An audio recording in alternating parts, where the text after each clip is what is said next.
في الفيديو اللي فات اتكلمنا على النظام اللي هنمشي عليه عشان يزود لنا الوزن. طب انا لو انا ما عنديش شهيه ان انا اكل النظام ده او اي نظام تاني، ما عنديش شهيه ان انا اكل كميه اكل زياده، اعمل ايه؟ معاكم ايمان الجندي، استشاري تغذيه علاجيه سمنه ونحافه ورياضيين حوامل ومرضعات وذوي امراض مزمنه.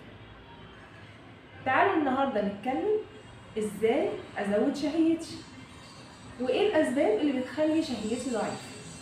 في اسباب كتير زي التوتر وشده الاعصاب.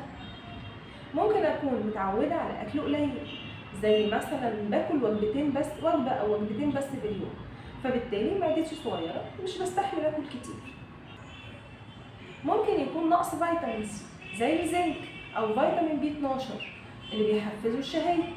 لو بشرب ميه كتير قبل الاكل او الاكل ممل زهقت منه مفيش تغيير في الاكل. طيب دي الاسباب، احلها ازاي بقى؟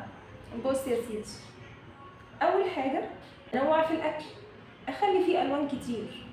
العين بتاكل قبل البق. طيب اعمل ايه؟ ازود الوان، ازود خضار، اخلي شكل الطبق حلو، ازوق الطبق. اكل وجبات صغيره من 5 ل6 وجبات في اليوم بدل وجبه او وجبتين 2 بس، واخليهم على مدار اليوم. عشان لو معدتي صغيره وما بقدرش اكل اكل كتير، الاكل الصغير على مدار اليوم هيفرق معايا كتير. هستخدم البهارات زي الجنزبيل والقرفه، الشطه الحمراء كمان. الحاجات دي بتحفز على ان انت تطلب الاكل. همارس رياضه قبل الاكل، امشي مثلا، هتخليك تحس ان انت جعان. بلاش اشرب ميه كتير قبل الاكل، اللي هي هتقلل المكان اللي هاكل فيه، هتملى معدتي ومش هعرف اكل. ايه كمان؟ اضيف اكلات سعراتها عاليه زي زبادي بالعسل، عصير طبيعي باللبن، زبده فول سوداني بالموز.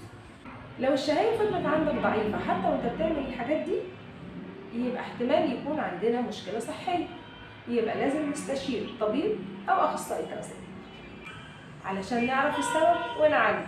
جربت النصايح دي اكيد هتحس بفرق.